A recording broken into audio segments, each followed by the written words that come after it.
Bienvenidos a la UNAM Responde, qué gusto saludarlos desde nuestras instalaciones aquí en Ciudad Universitaria y los invitamos a que se queden con nosotros durante los siguientes minutos, ya que platicaremos sobre orquídeas y un lugar privilegiado que existe para su cuidado aquí en nuestra universidad, particularmente en la Facultad de Ciencias.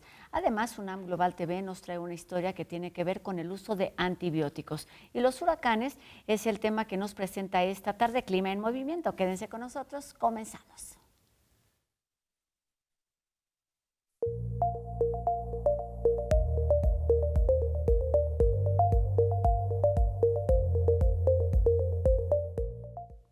¿Sabían que la Facultad de Ciencias cuenta con un espacio académico dedicado al estudio, conservación y propagación de orquídeas, particularmente de las mexicanas, donde realizan un importante trabajo de investigación y desarrollan técnicas sustentables de cultivo? Para platicar del orquidiario Miguel Ángel Soto, saludamos esta tarde al maestro Gabriel Alvarado García, que pertenece a la Facultad de Ciencias y, por supuesto, a este orquidiario. ¿Cómo estás? Hola, muy buenos días. Pues muy bien, muchas gracias por la invitación. Pues qué gusto que estés aquí con nosotros para hablar de lo que realizan en este espacio creado ya hace más de 8 o 9 años, pero comencemos hablando de orquídeas. Cuéntanos, además de bonitas, ¿qué son? ¿Qué tienen? ¿Cuáles son las características de esta planta?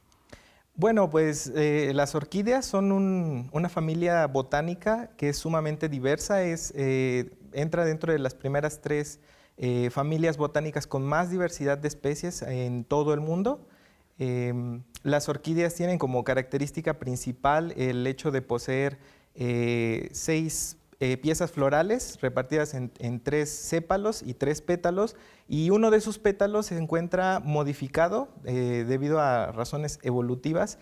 En su morfología es distinto, lo que las hace sumamente llamativas para los polinizadores. Entonces son plantas muy diversas, se pueden encontrar desde plantas que crecen en la tierra, plantas que crecen sobre rocas, sobre los árboles, plantas con hojas, plantas sin hojas. Entonces son de las familias botánicas más diversas y mayormente distribuidas por prácticamente todo el mundo, excepto en el Polo Sur, en el Polo Norte. Muy bien. Leí por ahí alrededor de 30 a 35 mil especies son las que se conocen hasta este momento. Aproximadamente. Y de este universo, cuéntanos un poquito, ayúdanos a hacer como un mapeo, digamos, de la presencia de las orquídeas en nuestro país, en cuanto a zonas, en cuanto a especies. ¿Qué debemos saber de ellas? Bueno, es un tema muy interesante, las orquídeas de México. El continente americano en general se encuentra en un lugar privilegiado por poseer una diversidad muy grande de orquídeas.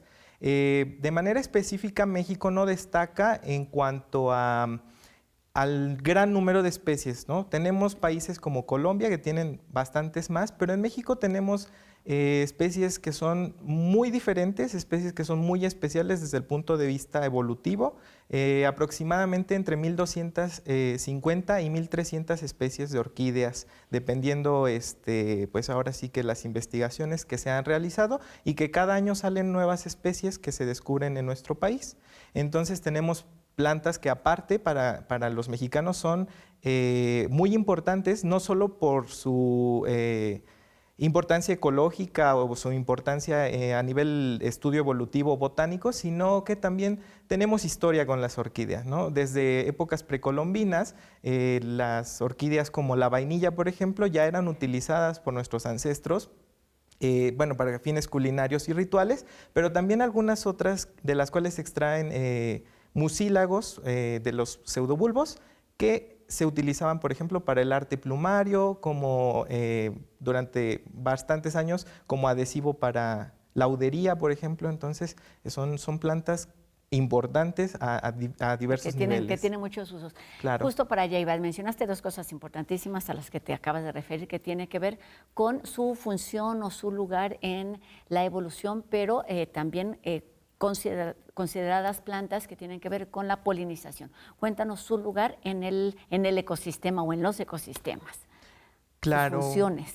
Muchas gracias. Sí, pues las orquídeas son plantas bien interesantes porque la mayoría de ellas no ofrecen recompensas para sus polinizadores. En cambio, ellas han evolucionado mecanismos muy intrincados para atraer a los polinizadores sin necesariamente ofrecer, como otras flores, por ejemplo, néctar, ¿no? Claro. Entonces, Hay algunas que poseen nectarios, muchos de ellos no son funcionales, algunas sí poseen pequeñas cantidades de recompensas, pero en general su gran éxito ha sido engañar a sus polinizadores y relacionarse de manera muy estricta, casi una especie de orquídea con una especie de polinizador casi de manera única. Entonces esto pues nos ha permitido entender mucho mejor las relaciones polinizador-planta en muchos casos. Además, su distribución y el cómo se encuentran principalmente los patrones que siguen para distribuirse y para crecer son también de importancia para la ecología. Son modelos que nos ayudan a entender cómo es que se distribuye la diversidad sobre nuestro territorio. Y por supuesto son atractivas para las personas por su formación compleja, por su colorido, por su variedad, pero son un objeto de investigación también muy atractivo para los científicos. Cuéntanos qué es lo que hace y cómo surgió, cómo se creó este orquidiario Miguel Ángel Soto de esta Facultad de Ciencias.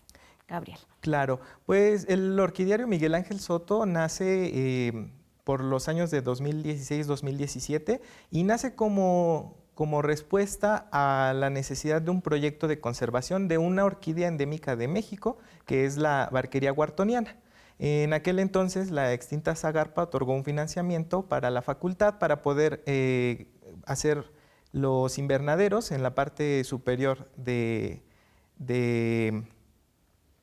edificio, en la Facultad de Ciencias, y entonces lo que se hizo fue colectar algunos ejemplares de esta orquídea que es microendémica de una pequeña zona de Oaxaca, cerca del istmo de Tehuantepec, y entonces estas orquídeas fueron cultivadas y después fueron reproducidas, se les realizó una polinización controlada, se obtuvieron semillas y posteriormente fue incorporado un plan de reproducción a través de cultivo in vitro, de manejo de cultivo de tejidos, y posteriormente fueron obtenidos una buena cantidad de ejemplares. Y así fue como fue nació. efectivo este Fue experimento efectivo. Y este proceso. Claro. Tan fue así que sigue funcionando 8 o 9 años después. Cuéntanos sobre cómo está conformado, es decir, qué tienen actualmente en este espacio y cómo es el equipo que trabaja para mantenerlo activo.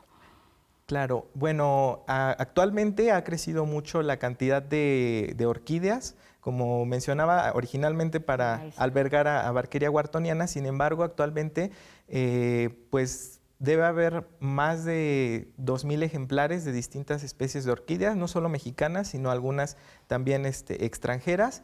El orquidiario se compone de dos partes, lo que es la parte de los invernaderos y la parte del laboratorio. En la parte de los invernaderos, pues se trabaja principalmente con temas como reproducción asexual, división de las plantas. Se trabaja, por ejemplo, técnicas de exvitrado y actualmente se están trabajando proyectos de reintroducción. Entonces, pues ha crecido mucho el número de especies que producimos o que intentamos reproducir, y actualmente la mira es reintroducir ejemplares al medio silvestre. Y en el lado del laboratorio, pues principalmente estamos investigando la germinación asimbiótica, que es como el lado fuerte del orquidiario. Sin embargo, también estamos incursionando en algunos proyectos como la reproducción asexual con fines de mantener germoplasma, con fines de reproducir plantas con características específicas, mejoramiento genético de algunas de las especies y también biotecnología principalmente. Cuéntanos, ¿quiénes trabajan en este laboratorio para que todo esto sea posible? Claro, bueno, pues el coordinador del laboratorio es el doctor Javier Andrés Juárez Díaz, la técnico académico responsable de los invernaderos es la maestra, Laura Patricia Holguín. Todos son biólogos. Todos ¿Cómo es la biólogos? multidisciplina en este laboratorio invernadero? Claro, pues ellos, la doctora Patti, le decimos de cariño, ella trabaja cactus, por ejemplo, igual cultivo in vitro de cactus. El doctor Javier Andrés trabaja con transformación vegetal, que es otro pues otro tema bien interesante, y el doctor Eduardo Alberto Pérez García, que es el que coordina todo lo que tiene que ver con orquídeas en el laboratorio y en la parte de los invernaderos. ¿Por qué es importante esta investigación que realizan en esta Facultad de Ciencias, entendiendo la situación global? No es una planta quizás en peligro de extinción, sin embargo, sí se enfrenta en este momento a diferentes riesgos, ¿como cuáles? Pues claro, las orquídeas son organismos bien interesantes, ya que, como mencionaba, tienen una relación muy importante con su medio ambiente. Desde la polinización, que es muy específica en cuanto a las especies de polinizadores, hasta su propia germinación. Las semillas de las orquídeas germinan gracias a un proceso simbiótico de relación mutualista con un hongo presente en el medio. Entonces, estas relaciones son muy estrechas, lo que hace que las orquídeas sean muy vulnerables a cuando las condiciones en el medio cambian. Entonces, las orquídeas enfrentan varias problemáticas, ¿no? El cambio de uso de suelo, cuando se va a cambiar, por ejemplo, suelo forestal por agrícola, el crecimiento de las poblaciones humanas y también el saqueo de los ejemplares, ya que, como mencionábamos, las orquídeas son sumamente llamativas y cada vez son más pues requeridas como por el mercado, y a veces no es fácil satisfacer la demanda de los ejemplares, ¿no? Todavía actualmente es difícil reproducir orquídeas que no sea a través de procesos de cultivo de tejidos, y eso hace que la demanda sea mucho más grande que la oferta que puede haber, ¿no? Hay pocos invernaderos legales que trabajen en México para producir orquídeas, y eso nos deja en una situación un poco incómoda con los ejemplares que son extraídos cada año para venta de manera ilegal. ¿Cómo el trabajo que se realiza en el laboratorio, en este orquidiario, puede ayudar para su conservación, para su cuidado, para su conocimiento? Pues bueno, hay varias líneas de investigación que han nacido en el orquidiario. Tenemos, por ejemplo, de mi compañero Secowat León. Él trabaja, por ejemplo, con la identificación de especies. Él ha descrito del 2019 para acá 2 especies nuevas del género Barkeria. Entonces, siempre es importante conocer, ¿no? Porque siempre el conocer las plantas nos va a permitir saber cómo podemos conservarlas, cómo podemos cuidarlas, qué es lo que necesitan para poder continuar en los espacios. Y pues ahora sí que lo que no se conoce no se puede proteger. Hay otras líneas de investigación, por ejemplo, la de mi compañera Mirna Paredes. Ella está trabajando con lo que es la reintroducción, entonces estamos tratando de emplear toda la tecnología disponible para poder llevar plantas que hemos producido en el orquidiario, que conocemos las características genéticas de la población que provienen, y llevarlas nuevamente a campo. Entonces, esta es una manera que tenemos para aumentar la población de orquídeas, y de cierta manera esto nos va a ayudar a que se puedan aumentar, por ejemplo, el reclutamiento, que se produzcan semillas, que se produzcan nuevas plantas, y eso va a hacer que evitemos la desaparición. Y bueno, otras líneas, por ejemplo la mía, que es la de reproducción y mejoramiento, pues tenemos la firme convicción de que si uno puede producir plantas con características más llamativas que la media de las que se pueden encontrar en la vida silvestre, y aparte se puede hacer a un precio bajo, a un coste accesible, claro, pues podemos contrarrestar un poco esa demanda tan grande de ejemplares silvestres que se tiene todavía en el país. Entonces yo me dedico a obtener plantas que tengan características de flores más grandes, de colores más intensos, y esto a través de procesos biotecnológicos como pues el uso de reguladores de crecimiento, de medios de cultivo de tejido vegetal. Qué interesante lo que estás diciendo, porque se trata de crear, digamos, una planta, digamos, como con características particulares que sean incluso eso, hasta más atractivas que las originales, con la intención no de superarlas, sino de protegerlas, entendiendo que son difíciles. Háblanos de, digamos, como su ciclo de vida. Es una planta que es difícil, fácil de cuidar, que se da en cualquier territorio, ya nos decías, en las piedras y en diferentes ambientes, pero háblanos de su ciclo de vida y los cuidados que requieren. Claro, bueno, las orquídeas son, como le mencionaba, son muy diversas. Las orquídeas se encuentran aquí en México desde las partes más al norte, en el estado de Sonora, hasta en la península de Yucatán, e incluso en zonas muy secas.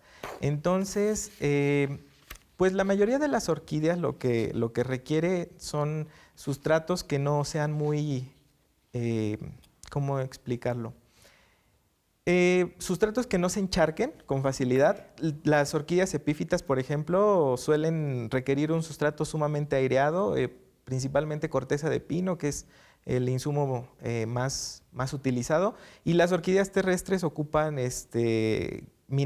sustratos minerales como tesontle, tepojal. La mayoría de ellas se va a adaptar. Digamos. ¿Cómo? Porosas, digamos. Porosos, claro. La mayoría de ellos se van a adaptar al clima del cual provienen principalmente, ¿no? Entonces, generalmente se les tiene que dar un cuidado mínimo, el ponerlas en un lugar en que les guste. Hay como una gran variedad, pues tenemos, por ejemplo, la mayoría de orquídeas de clima templado se pueden dar bien en la Ciudad de México y en zonas altas, pero hay orquídeas tropicales que solo se pueden dar en cerca de la costa, ¿no? Entonces, el trabajo que realizamos también es sobre seleccionar ejemplares que tengan mayor tolerancia a diversas condiciones para poder ofrecer plantas que sean más resistentes y que por lo tanto sean más sencillas en su cuidado y pues esto pueda ayudar un poco a la conservación. Oye, ¿tienen las mismas funciones cuando están en espacios cerrados, domesticados, que cuando están en espacios abiertos, en su hábitat natural?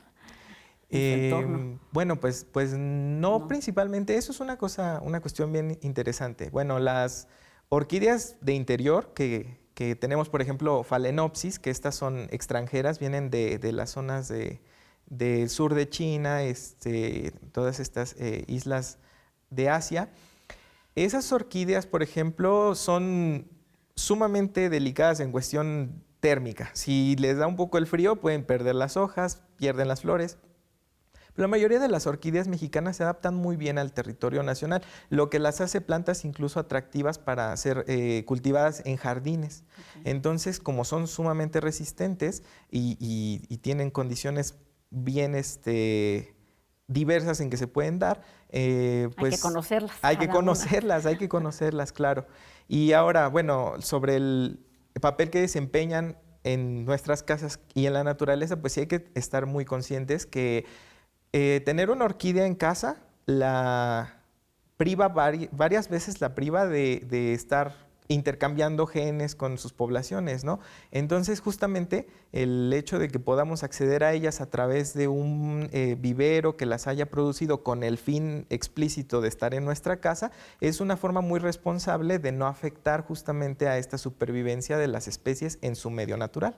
Claro, entonces sí podemos tenerlas con estos cuidados y con estas recomendaciones para que sea efectivo, digamos, el trabajo que realizan en este orquidiario de la Facultad de Ciencias para seguir conociéndolas, cuidándolas y propagándolas. ¿Cuál es la palabra?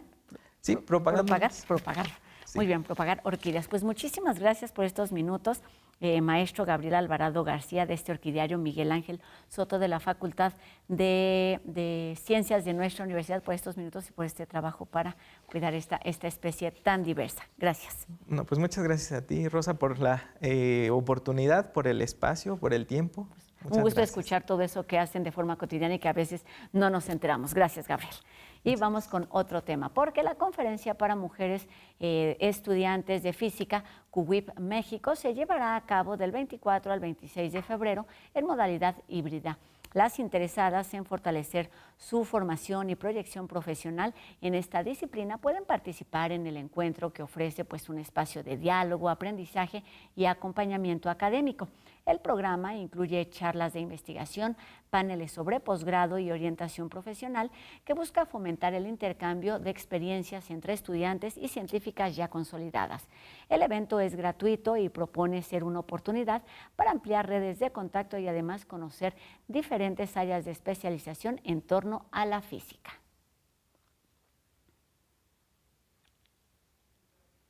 Los huracanes son fenómenos que se forman en los océanos y que, dependiendo su magnitud, pueden tener fuertes impactos en la Tierra. Especialistas del Centro de la Atmósfera y Cambio Climático de la UNAM nos hablan de esto en Clima en Movimiento.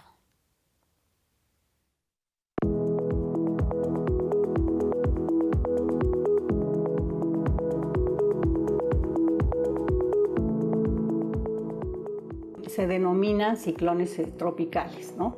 Estos sistemas son sistemas que tienen una gran extensión horizontal, que están formados por bandas nubosas que giran alrededor de un centro o núcleo del huracán o del ciclón tropical, que se generan sobre las aguas cálidas de los océanos. La característica es que esas bandas nubosas pues producen muchísima precipitación y además el giro de estas bandas nubosas tienen asociados vientos muy intensos. A partir de que rebasan los 63 kilómetros por hora, la intensidad de los vientos ya se clasifica como una tormenta tropical y a partir de ese momento también ya se le asigna un nombre al ciclón tropical.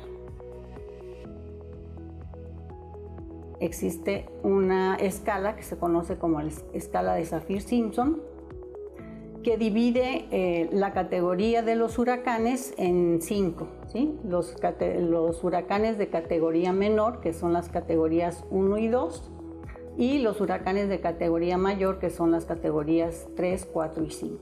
Una condición que propicia la formación de estos ciclones es la temperatura del mar. Esa temperatura tiene que estar entre 26 y 27 grados centígrados, pero en una capa, digamos, como de alrededor de 50 metros de profundidad. Otra condición es que exista inestabilidad atmosférica. ¿Esto qué quiere decir? Que la temperatura del aire disminuya rápidamente con la altura. La República Mexicana se ve afectada tanto por los ciclones tropicales que se generan en el Pacífico Oriental como por los ciclones que se generan en el Atlántico, incluyendo el Mar Caribe y el Golfo de México. La temporada abarca desde mediados de mayo hasta finales de noviembre para el Pacífico. Es muy importante mencionar que no importa que una temporada sea poco activa, porque con uno solo de estos sistemas que llegue a impactar las costas, pues puede producir muchísimos daños, ¿no?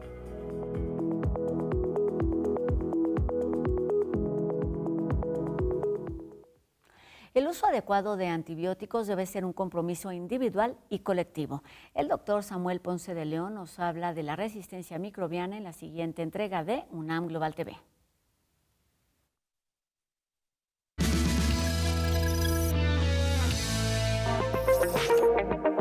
La resistencia a los antimicrobianos se considera un grave problema de salud pública, una crisis sanitaria y socioeconómica mundial apremiante. Conforme la resistencia va creciendo, esta disponibilidad de antibióticos útiles para estos procedimientos va disminuyendo. Tenemos bacterias que actualmente son resistentes a todos los antibióticos de los que podemos disponer. La automedicación, el uso intensivo y su utilización en el ganado y el cultivo son factores para disminuir la eficacia de los antibióticos. Si continúa este incremento sostenido de la resistencia, que es lo que estamos viendo, que sigue aumentando, va a llegar este momento en donde los procedimientos tengan un riesgo extraordinariamente alto. ¿Y qué podemos hacer para controlar esta resistencia microbiana?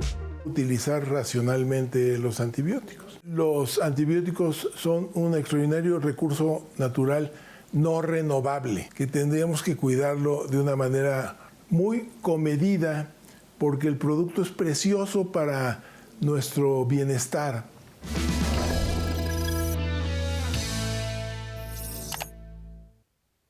Tan importante el uso de antibióticos, de manera responsable, como tener nuestros esquemas de vacunación completos para responder de manera efectiva a situaciones como las que se están presentando actualmente con la vacunación en torno al sarampión. Con esta información terminamos y agradecemos a Fernanda Ramírez su participación en la interpretación de lengua de señas mexicana y les recordamos que podemos estar en contacto a través de nuestras redes sociales. Háganos llegar sus dudas, sus comentarios y sigamos haciendo juntos la UNAM Responde. Y pues nada, mañana comienza la FIL Minería y estaremos platicando sobre esto. Aquí nos vemos y pues que tengan una excelente tarde. Mi nombre es Rosa Brizuela. Adiós. Leer transforma, enriquece, educa, pero sobre todo da libertad. 47 Feria Internacional del Libro del Palacio de Minería. el encuentro literario más importante de la Ciudad de México. Del 20 de febrero al 1 de marzo de 2026. Invita a la UNAM a través de su Facultad de Ingeniería. Tacuba 5, Centro Histórico. Descubre, crea, escribe tu propia historia.